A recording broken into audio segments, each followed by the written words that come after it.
اور باندھ کر کے بیوی کہنے لگی آپ چلیے واپس چلیے. تو شوہر نے کہا یہ عجیب ماجرا ہے, عجیب و غریب بات ہے, رات تو تم نے طلاق مانگی, اب جو ہے تم خود ہی کہہ رہی چلو, کیا بات ہے ماجرا بتاؤ. رات کا بھی ماجرا سمجھ میں نہیں آیا اور ابھی کا ماجرا بھی سمجھ میں نہیں آیا. تو بیوی نے کہا چلیے میں آپ کو گھر میں بتاؤں گی ماجرا. چنانچہ یہ دونوں میاں بیوی گھر آئے تو شوہر نے پوچھا کہ کیا بات ہے.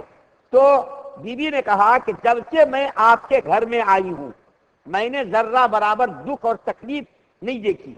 جب سے آئی ہوں آرام و راحت میں ہی میں رہی. اور آپ نے خود ایک مرتبہ اللہ کے رسول صلی اللہ علیہ وسلم کا فرمان نقل کیا تھا کہ جس آدمی کو دنیا میں کوئی تکلیف نہ پہنچے اس کے ایمان میں کھوٹ ہے. اس کے ایمان کے بارے میں شک و شبہ کہ پتہ نہیں اس کا ایمان پکا ہے یا پکا نہیں ہے, کبھی کوئی تکلیف نہ پہنچی ہو. لیکن جب میں نے رات کو آپ کے اوپر غور کیا تو میں نے دیکھا کہ آپ کو تو کوئی تکلیف نہیں پہنچ رہی, اور میں جب سے آئی جب سے میں آرام راحت میں ہوں. تو میرے دل کے اندر یہ شک و شبہ پیدا ہوا کہ کہیں آپ کے ایمان میں کھوٹ تو نہیں ہے, اور اگر آپ کے ایمان میں کھوٹ ہو تو میں آپ کے پاس لانا نہیں چاہتی. یہ رات کو مجھ کو شبہ ہوا.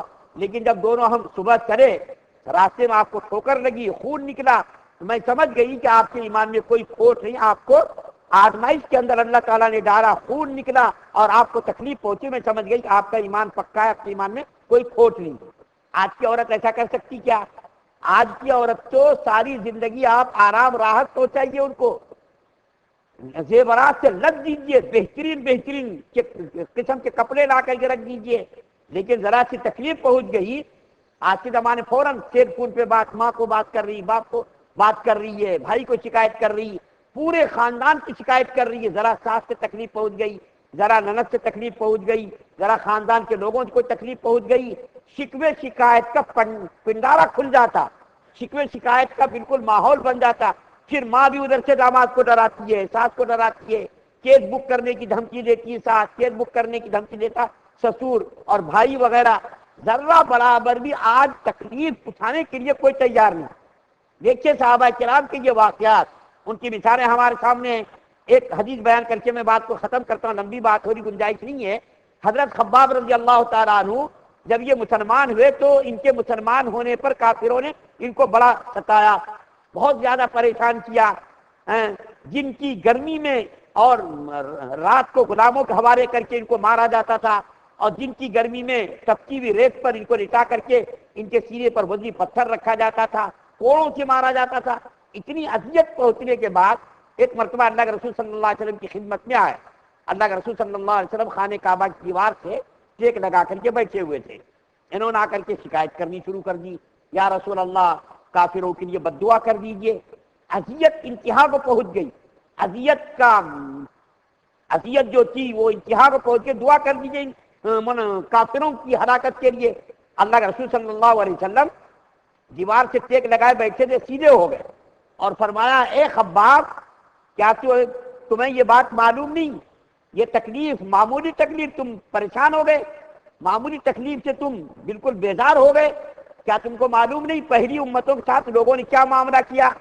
پہلی امتوں کے مسلمانوں کو آروں سے چیر دیا گیا اور لوہے کی کنگھیوں سے ان کے گوشت کو ہڈیوں سے الگ کر دیا گیا, آگ کی خندق کھود کر کے ہزاروں کی تعداد میں مسلمانوں کو اس کے اندر ڈال کر کے جلا دیا گیا. اتنی تکلیف میں تم پریشان ہو گئے, اتنی تکلیف میں تم بددعائیں کرنے کی درخواست کر رہے ہو. ان جیسے مسلمانوں کی تکلیف کا تو تم کو ابھی سامنا ہی نہیں پڑا. کیا تم کو آرے سے چیر دیا گیا؟ کیا لوہے کی کنگھیوں تمہارے گوشت کو ہڈیوں سے الگ کر دیا گیا؟ کیا آگ کھود کر کے تم کو اس کے اندر ڈال کر کے جلا دیا گیا؟ یہ تو معاملہ ہوا ہی نہیں. ان مسلمانوں کے حالات کو دیکھو, انہوں نے صبر کیا ایمان کو بچانے کے لیے.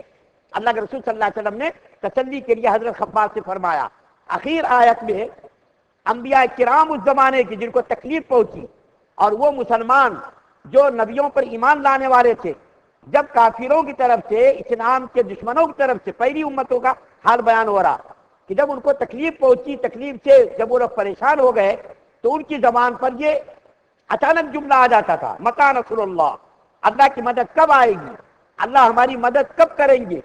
یہ اس زمانے کے نبی کہتے تھے, اس زمانے کے ماننے والے مومنین کہتے تھے.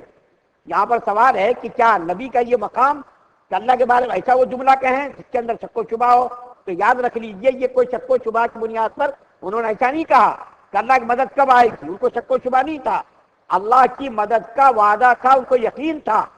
لیکن آپ کو معلوم ہے اللہ کے سامنے جب کوئی گریہ وزاری کرتا ہے، الحاح وزاری کرتا ہے، اپنی مجبوری اور اپنی پریشانی کا اظہار کرتا ہے، تو اللہ کو یہ عمل، یہ ادا بڑی پسند ہے کہ مومن بندہ ہو کر الحاح وزاری کرے، اپنی مجبوری اور انکساری کا اظہار کرے، اللہ کو یہ ادا بہت پسند۔ تو اللہ تعالیٰ کو یہ ادا پسند تھی، ان کو یقین تھا اللہ نے وعدہ کیا، لیکن کب مدد آئے گی یہ ان کو معلوم نہیں تھا، مقام کا تعین نہیں تھا، اور کب مدد آئے گی اس کی تاریخ کا اندازہ نہیں تھا۔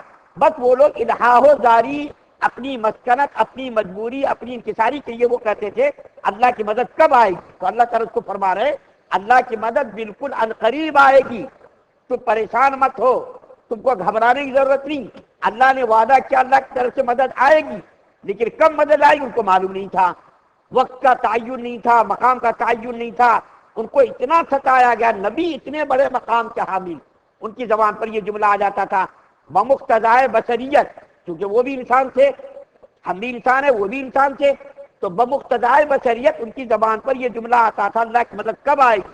ان کے جو حواریین تھے، ان کے ماننے والے تھے مسلمان مومنین، وہ لوگ بھی یہی کہتے تھے اللہ کی مدد کب آئے گی۔ تو اللہ تعالیٰ کیا فرما رہے ہیں، الا ان نصر اللہ قریب، اللہ کی طرف سے مدد بالکل قریب میں ہے اور آئے گی مدد، اللہ کا وعدہ ہے، اس کے اندر کوئی جو ہے جھوٹ کا امکان نہیں۔ آج مسلمانوں کو، ہم لوگوں کو بھی ذرا غور کرنا چاہیے کہ ہم کتنے عیش و آرام میں ہیں۔ کیا ہم لوگوں کو آگ میں ڈالا جا رہا ہے؟ کیا ہم لوگوں کو لوہے کی کنگیوں سے گوشت کو، پوست کو، ہڈیوں سے الگ کیا جا رہا ہے، یا کوئی اور زیادہ تکلیف پہنچ رہی؟ ہمارے نبی کا صدقہ ہے اور ہمارے نبی کی دعاؤں کی برکت ہے کہ اللہ کے رسول صلی اللہ علیہ وسلم نے حجۃ الوداع کے موقع پر اپنی امت کی آرام و راحت کے لیے 4 گھنٹے دعائیں مانگی تھی، 4 گھنٹے۔ ہم آج 5 منٹ بھی دعا مانگنے کے لیے تیار ہیں۔ اونٹ پر بیٹھ کر 4 گھنٹے تک اللہ تعالیٰ سے دعا مانگی تھی، یا اللہ میری امت کو مت ستائیے گا، میری امت کو زیادہ مت پریشان کیجیے گا، ان کی طاقت سے ان کو زیادہ تکلیف مت دیجیے گا۔ اور جب ہمارے نبی صلی اللہ علیہ وسلم دنیا سے تشریف لے جانے لگے تو اللہ تعالیٰ سے دعا مانگ کر کے گیا، یا اللہ ساری امت کی طرف سے موت کے وقت جو تکلیف ہوتی ہے وہ تکلیف مجھ کو دے دیجیے۔ ہمارے نبی کو اپنی امت سے کتنی محبت اور کتنا تعلق تھا۔ ہمارے نبی کی کوشش یہ تھی کہ ہماری امت کو تکلیف نہ ہو، ہم کو ہو جائے، ہم تکلیف اٹھا لیں، موت کے وقت کی سختی کو ہم برداشت کر لیں۔ ہمارے نبی صلی اللہ علیہ وسلم کا صدقہ ہے، تو خیر ہے کہ آج ہم کتنے عیش و آرام میں ہیں۔ ہم بغیر فین کے نماز پڑھنے کے لیے تیار ہیں۔ ہم جب یہاں نماز پڑھ رہے ہیں، پیچھے کھٹا کھٹ کھٹکے مار رہے ہیں، جب تک پوری مسجد کے فین نہ چل جائے لوگوں کو سکون نہیں ہے۔ نماز جب ہم پڑھ رہے ہیں تو جلدی سے آ کر کے نماز میں شریک ہونا چاہیے نا، قرات سننا ہے، نماز کے اندر وہ ثواب ہے، کھٹا کھٹ کھٹکے مار رہے ہیں، ہم سن رہے ہیں، آپ بھی سن رہے ہیں، جب تک پوری مسجد کے کھٹکے نہ چل جائے سکون نہیں ہے مسلمانوں کو، نمازیوں کو۔ پتہ نہیں گھر میں ایک فین پہ پورے 24 گھنٹے ہم گزارتے، مسجد کے اندر آئے تو کولر بھی چل جانا چاہیے اور پورے فین بھی چل جانا چاہیے۔ اتنے عیش و آرام میں رہنے کے باوجود، دونوں وقت کا کھانا، ناشتہ، بہترین کپڑا، ہر قسم کی آرام و راحت کی چیزیں آج ہمارے پاس ہے، معمولی تکلیف بھی اٹھانے کے لیے تیار نہیں۔ اگر معمولی تکلیف آ گئی تو سمجھ لینا چاہیے کہ ہمارے ایمان کی آزمائش ہے۔ اللہ سے ہمیشہ عافیت مانگتے رہنا چاہیے، اللہ سے ہمیشہ ایمان کی سلامتی، صراط مستقیم یعنی سیدھا راستہ مانگتے رہنا چاہیے، تکلیف نہیں مانگنا، یا اللہ ہم کو تکلیف دیے میں کھڑا اتروں گا اور میں امتحان میں کامیاب ہوں، ایسا نہیں۔ اللہ سے ہمیشہ سلامتی کی دعا مانگتے رہنا چاہیے، عافیت کی دعا مانگتے رہنا چاہیے، سکون اور آرام کی دعا مانگتے رہنا چاہیے، اور عافیت کی روزی مانگتے رہنا چاہیے، یہ سب مانگتے رہنا چاہیے۔ اگر آپ کہیں گے اللہ تعالیٰ آپ آزماؤ ہم کھڑے اتریں گے، نہیں، اللہ کے سامنے اپنی طاقت کا مظاہرہ نہیں کرنا ہے بلکہ اپنی کمزوری کا مظاہرہ کرنا۔ ہم بندے، ہماری حیثیت کیا؟ آنکھ میں معمولی تنکا چلا گیا، یا حلق میں کوئی معمولی ہڈی اٹک گئی، یا سر میں درد ہو گیا، آنکھوں میں تکلیف ہو گئی، یا کوئی اور پریشانی ہو گئی تو ہم پریشان ہو جاتے۔ اللہ سے ہمیشہ عافیت مانگتے رہنا چاہیے، لیکن جب کوئی تکلیف آ جائے تو آرام سے، سکون سے اس کو اللہ کا انعام سمجھ کر کے اس کو قبول کرنا چاہیے اور صبر کا مظاہرہ کرتے رہنا چاہیے۔ ذرا لمبی تفسیر ہو گئی، میں معذرت خواہ ہوں۔ اللہ تعالیٰ سے دعا ہے کہ اللہ تعالیٰ ہم تمام مسلمانوں کو بلا مشقت، بغیر آزمائش کے جنت کے اندر داخلہ مقدر فرمائے، ایمان کامل نصیب فرمائے، کفر سے، شرک سے، نفاق سے، بدنیتی، بد اخلاقی سے ہم سب کی حفاظت فرمائے۔ سبحان اللہ و بحمدہ، سبحانک اللہم و بحمدک، ونشہد ان لا الہ الا انت